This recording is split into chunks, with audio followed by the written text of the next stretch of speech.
चलिए आज हम शुरू करते हैं उत्तर प्रदेश की प्रमुख झीलों के बारे में पढ़ेंगे इस वीडियो के माध्यम से। तो झीलें उन्हें कहा जाता है जो चारों तरफ से स्थल से घिरे हुए जल के भाग को झील कहा जाता है। तो झील का छोटा रूप तालाब होता है और जो विस्तृत आकार होता है उसे झील कहा जाता है। तो आजकल विभिन्न परीक्षाओं में विभिन्न प्रकार की जो झीलों के बारे में प्रश्न परीक्षार्थियों से पूछे जाते हैं। तो आपने देखा होगा अब जो आने वाली जो परीक्षाएं हैं या जो आपने पिछले कुछ एक दो सालों के बीच में आपने देखी होगी उन परीक्षाओं में मतलब कुछ ऐसी झीलों का नाम पूछ लेते हैं जो आमतौर पे चर्चित नहीं होती हैं। जबकि और अगर 4-5 साल पहले आप जाएंगे तो सिर्फ उन्हीं झीलों के बारे में ज़्यादातर परीक्षाओं में प्रश्न पूछे जाते थे जिनका जो है जो चर्चित होती हैं आमतौर पे। तो इस उत्तर प्रदेश में हम लोग आज जो है उत्तर प्रदेश की प्रमुख झीलें और उसके साथ साथ हम उन झीलों का भी अध्ययन करेंगे जो कि चर्चित तो नहीं है लेकिन हाँ इम्पोर्टेंट हैं, जो विभिन्न परीक्षाओं में पूछी जा सकती हैं। तो चलिए हम लोग जो है उत्तर प्रदेश की प्रमुख झीलों का अध्ययन करते हैं। तो सबसे पहले शुरू करते हैं हम अपने तराई जनपद की तरफ से, मतलब जो तराई क्षेत्र है उत्तर प्रदेश का उधर से। तो हमारा सबसे पहला जो जिला पड़ता है उत्तराखंड से लगा हुआ और नेपाल से जुड़ा हुआ, तो ये जो जिला पड़ता है हमारा पीलीभीत पड़ता है। तो पीलीभीत में एक झील पाई जाती है जिसे फूलर झील कहा जाता है।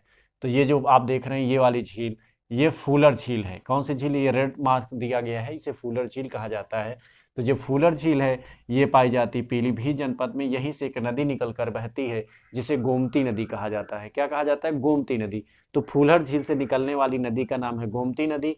ये जो नदी है ये उत्तर प्रदेश के प्रमुख जिलों से होकर बहती, जिनमें से उत्तर प्रदेश की राजधानी लखनऊ भी है। और लखनऊ में गोमती नदी पर ही गोमती रिवर फ्रंट की स्थापना की गई, गोमती रिवर फ्रंट बनाया गया है, जो कि एक प्रकार से देखा जाए तो एग्जैक्ट कॉपी है साबरमती रिवर फ्रंट का। तो पहली झील हो गई आपकी फूलर झील। तो फूलर झील के बाद हम देखेंगे ये आपका पड़ रहा है लखीमपुर खीरी, और लखीमपुर खीरी के बाद आपका उत्तर प्रदेश का एक प्रमुख जनपद पड़ता है जिसे बहराइच के नाम से जानते हैं। तो बहराइच जनपद में एक झील आप देख रहे हैं, रेड कलर से ये मार्क की गई है, ये आप देख रहे हैं, इसका नाम है चितौरा झील। चितौरा झील ये पयागपुर झील, इसे जो है चितौरा झील या पयागपुर झील के नाम से जाना जाता है। तो इसे क्या बोलेंगे? चितौरा झील या पयागपुर झील। और बहराइच के बारे में आपको काफी अच्छे से जानकारी होगी, यहाँ पे करतनिया घाट वन्य जीव अभ्यारण्य भी है। कौन सा? करतनिया घाट वन्य जीव अभ्यारण्य। ठीक है, इसके बाद हम देखेंगे बहराइच से जुड़ा हुआ एक जनपद है आपका गोंडा।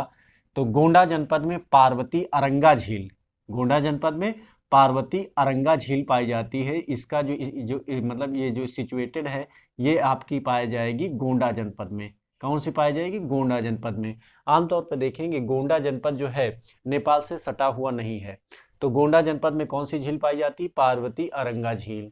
उसके बाद हम देखेंगे और आगे बढ़ेंगे तो ये आपका पड़ रहा है संत कबीर नगर। ठीक है, कौन सा नगर पड़ रहा है? संत कबीर नगर। संत कबीर नगर आमतौर पे देखा जाए तो बिहार के पास, मतलब एक तरह से सटा हुआ जिला है जो कि बनारस से के पास ही पड़ता है। तो इसे ही कहा जाता है बखीरा झील। ये झील पड़ती है जो है संत कबीर नगर में। तो संत कबीर नगर का आप जानते हो संत कबीर नगर उत्सव भी मनाया, यानी कबीर उत्सव मनाया जाता है संत कबीर नगर में। और संत कबीर नगर में ही झील पाई जाती बखीरा झील। तो बखीरा झील को हमें अच्छे से याद रखना है, बखीरा झील। तो बखीरा झील किस जनपद में है? संत कबीर नगर में। कौन से नगर में? संत कबीर नगर में। तो ये जो संत कबीर नगर है इसी जिले में जो है आपका मगहर पड़ता है।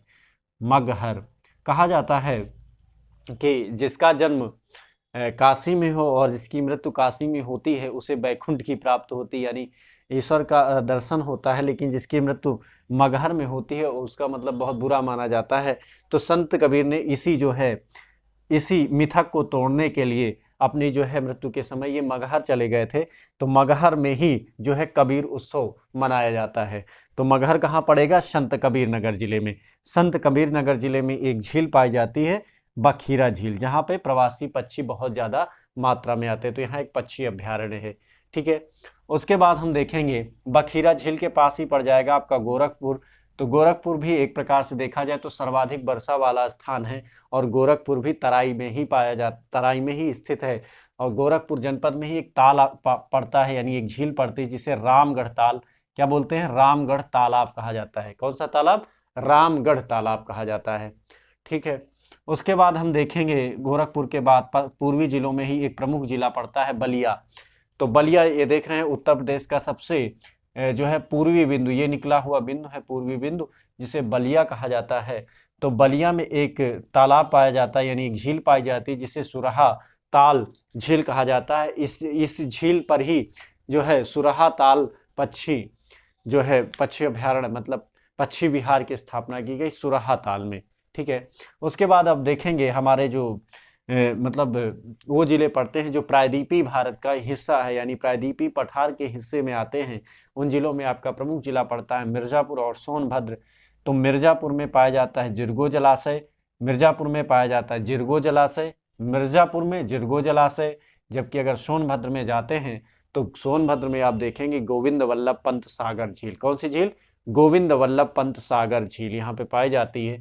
तो ये जो झील है ये सोनभद्र जनपद में स्थित है। कहाँ पे स्थित है? सोनभद्र जनपद में स्थित है। उसके बाद हम ये यात्रा को अपनी आगे बढ़ाते हैं, इधर आएंगे जब देखते हैं इस यात्रा को अपनी हम आगे बढ़ाते हैं, जब देखेंगे आगे बढ़ेंगे तो हम देख रहे हैं यहाँ पे 3 प्रमुख प्रमुख झीलें यहाँ पे पाई जा रही हैं। तो यहाँ पे जो 3 प्रमुख झीलें हैं इनमें से आप देख रहे होंगे यहाँ पे जो 3 प्रमुख, ये 1 2 3, ये तीनों आसपास है, बिल्कुल सटी हुई हैं। इन्हें बेती, अजगरा और नैया के नाम से जानते हैं। बेती, अजगरा और नैया के नाम से जानते हैं। तो बेती, अजगरा, नैया ये कुंडा यानी प्रतापगढ़ जनपद की कुंडा तहसील यानी कुंडा विधानसभा के पास ही पड़ता है। ये जो है यहाँ पर एक डॉक्टर भीमराव अंबेडकर पश्चिम बिहार की स्थापना की गई। कौन से पश्चिम बिहार की? डॉक्टर भीमराव अंबेडकर पश्चिम बिहार की स्थापना की गई है। बेती, अजगरा, नैया ये झील है। ठीक है, इसके बाद हम जब आगे बढ़ते हैं तो हम देख रहे हैं प्रतापगढ़ से जुड़ा हुआ जनपद पड़ता है रायबरेली। कौन सा जनपद पड़ता है? रायबरेली। और रायबरेली से में कौन सी झील पाई जाती है? भुगे ताल या विसैथा ताल। कौन सी ताल? भुगे ताल या विसैथा ताल। तो भुगे ताल, विसैथा ताल आपका पड़ेगा सलोन में। रायबरेली का सलोन तहसील है, सलोन में भुगे ताल या विसैथा ताल पाया जाता है। यहीं पे समसपुर पश्चिम बिहार की स्थापना की गई। कौन से पश्चिम बिहार की? समसपुर पश्चिम बिहार की यहाँ पे स्थापना की गई। ठीक है, ये हमें ध्यान रखना पड़ेगा सलोन का। ठीक है, उसके बाद हम देखेंगे रायबरेली से जुड़ा हुआ एक बहुत ही ऐतिहासिक जिला पड़ता है जिसका नाम है उन्नाव। ये पड़ेगा आपका उन्नाव। तो उन्नाव में एक झील पड़ती है जिसका नाम है नवाबगंज या कुंद्रा सागर झील। नवाबगंज में कुंद्रा सागर झील पड़ती है। यहीं पे नवाबगंज पश्चिम बिहार की स्थापना की गई है, जिसका नाम जो है बदलकर पंडित चंद्रशेखर आजाद पश्चिम बिहार कर दिया गया है। तो इसे याद रखना है, ये वीरों की भूमि है, ये रायबरेली से सटी हुई है ना, कवियों की भूमि है।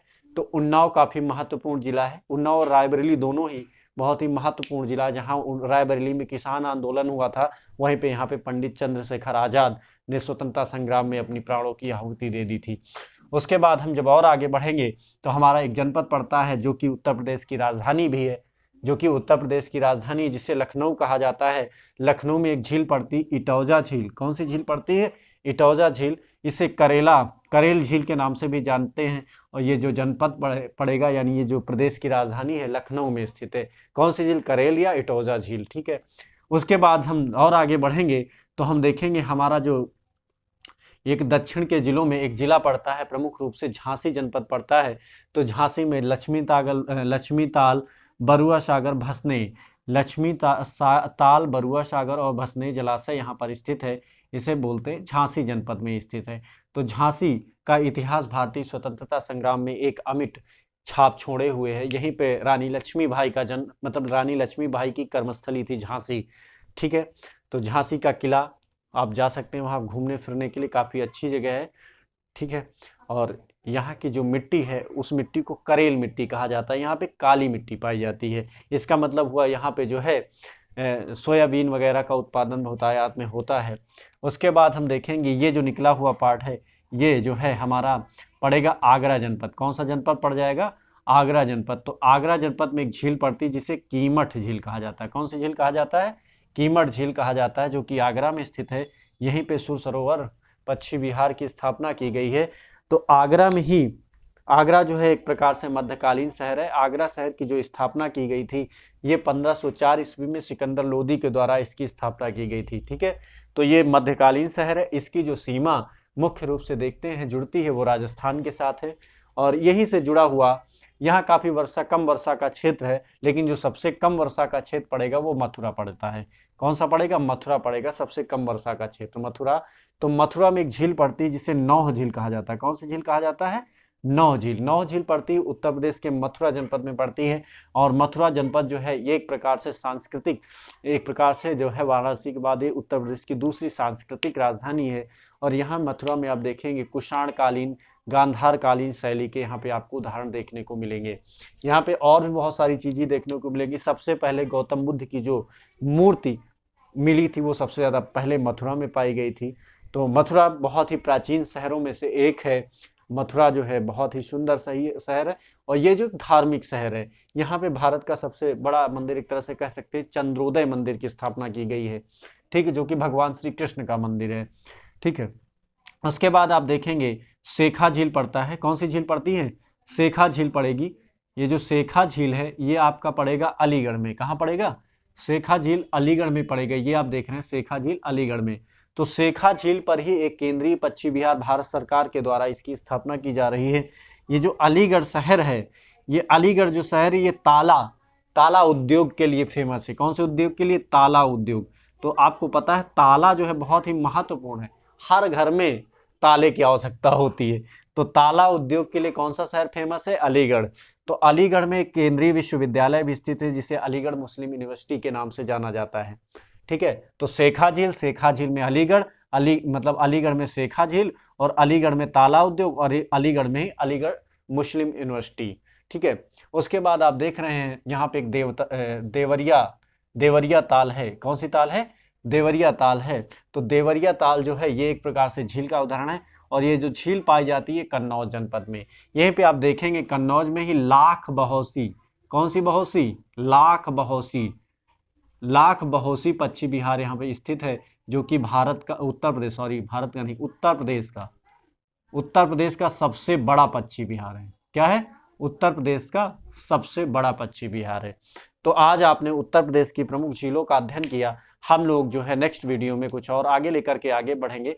तो शायद अब हम अगले वीडियो में जो है उत्तर प्रदेश के जो है प्रमुख पक्षी विहार और अभ्यारण्य और ये सब गार्डन वगैरह के बारे में अध्ययन करेंगे। तब तक के लिए नमस्कार। हमें उम्मीद करते हैं कि ये सब आपकी परीक्षा में बहुत उपयोगी होगा, खासकर यूपीएसआई और यूपी स्पेशल से, मतलब जो भी परीक्षाओं में आप देना चाहते हैं सभी के लिए लाभकारी होगा। Thank you.